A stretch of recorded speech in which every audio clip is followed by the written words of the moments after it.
Ассалаумағалейкум, құрметті қазақ елі. Биыл 2025 жыл 2 қаңтар. Біздің бабаларымыздан қалған өсиеттің бірін жеткізгім келіп жатыр. Бақытжан Жасырақұлы деген қазақ билер қоғамдығының ұраншысы керемет жеткізеді. Біз де жеткізіп көрелік. Бабалар өсиеті. Батыр Қанбас бабамыз айтқан екен. Қан төгілгенде анаңа да қарамайды, балаңа да қарамайды, кәрі құртаң бабаңа да қарамайды, киелі батаңа да қарамайды, қарғыс алар налаңа да қарамайды. Төртеуді ұстаған қазақ елін жау ала алмайды деген екен. Осы төртеуін ұстаған деген не? Бізге қазір керегі ынтымақ бірлік қой. Біздің бабаларымыз айтады, бірінші патшаның мейірімділігі дейді. Біздің бабаларымыз мейірімділікпенен әлемге әділеттілікті орнатқысы келген. Енді мейірімділікті де қабылдамай, қарсы шығып, халықтың санасын улай бергендерге қатаң жаза қолданған. Ал біздерге сол қатаң жаза қолданған жағы жеткен де мейірімділігі жетпеген.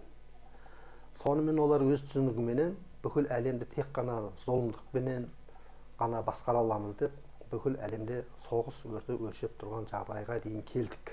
Ал біздің бабаларымызда, патшаларда мейірімділік болды. Сол мейірімділігіне сай құрметті, сыйлы болды, халық соңынан ерді.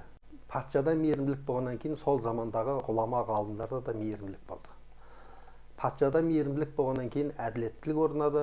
Ғалымдарда мейірімділік болған себепті адамзат баласына пайдалы ғана ілімді дамытып, пайдасыз ілімге бас сұқпады.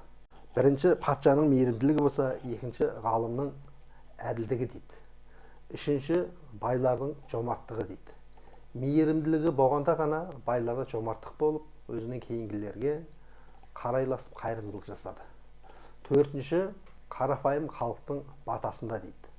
Қарапайым халық патшадан мейірімділік көргеннен кейін, ғалымнан әділдік көргеннен кейін, байлардан жомарттық көргеннен кейін, қарапайым халық бұл үшеуіне де жақсылық тіледі.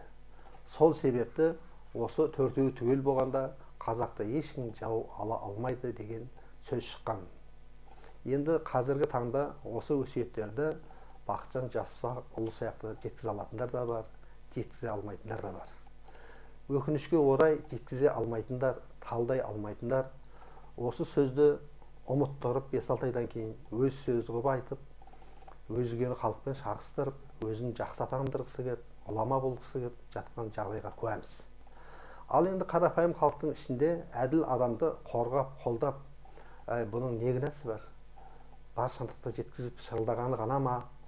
Деп көпшілік айтпағаннан кейін, аз адамды тыңдамау арқылы осындай бір қиын қыстау жағдайға келіп тұрмыз. Яғни ұлттық жұмысқа нұқсан келіп жатыр.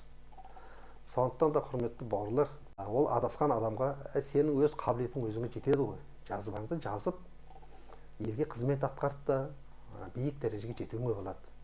Саған ол жағын бергенмен шешендікті нәсіп етпеген, шешендік нәсіп еткен адамның қабілетіне қызғанышпен қарап, ұмтылмай-ақ өз жөніңмен жүре берсейші деген сөзге зар болып отырмыз. Соны айтатын адамды таппай отырмыз.